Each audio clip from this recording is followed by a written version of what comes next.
ছোট গল্প। অপেক্ষায় রইলাম। সকাল 10টা বাজলেই পাড়ার গলির মোড়ে এসে দাঁড়াতাম তোমাকে দেখব বলে। এই সময় তুমি স্কুলে যেতে প্রতিদিন।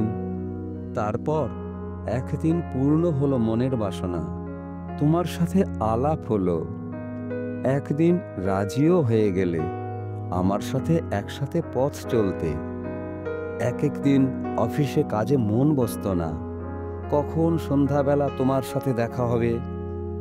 একদিন তোমার আবার সম্পর্কটা জানাজানি হয়ে গেল।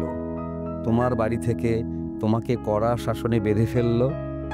তোমাদের জমিদার বংশ, তোমাদের আভিজাত্যের সাথে আমাদের আভিজাত্য মিলবে কেন? আমরা সাধারণ শিক্ষিত মার্জিত পরিবার, আমাদের অর্থের আভিজাত্য নেই।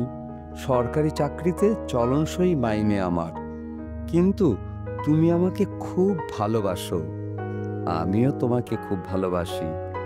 কেউ কাউকে ছেড়ে থাকার উপায় নেই। কড়া নজর এড়িয়ে একদিন তুমি পালিয়ে এলে, আমার হাত ধরলে, তোমাকে বিয়ে করে ফেললাম মন্দিরে গিয়ে। উঠলাম আমার দিদির বাড়ি। আমার দিদি অনেক সাহায্য করেছিল সেদিন। তোমাদের পরিবার সেদিন ক্ষেপে উঠেছিল, কি জানি হাতের কাছে পেলে হয়তো আমাকে মেরেই ফেলতো। তোমার বাড়ির লোকজন আমার মা বাবাকে কম অপমান তো করেনি সেদিন। আমার মা বাবা আমাদের ভালোবাসার মর্যাদা দিয়েছিল। কয়েক বছর ছিলাম দিদির বাড়ি।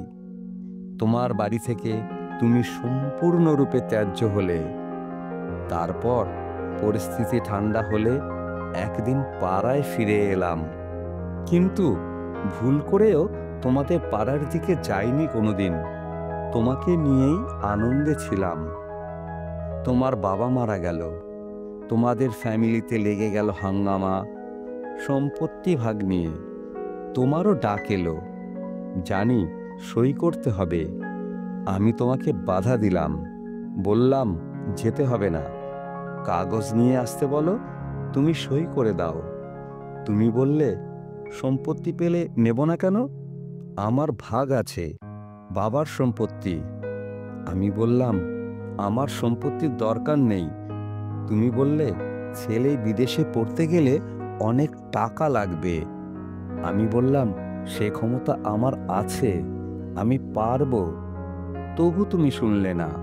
তোমার হকের টাকা যদি পাও, তোমার বাপের বাড়ি থেকে মিষ্টিভাবে ডাকলো, তুমিও চলে গেলে, আর এলে না। আজও তুমি পাগলা গারদে, কাউকেই চিনতে পারছো না।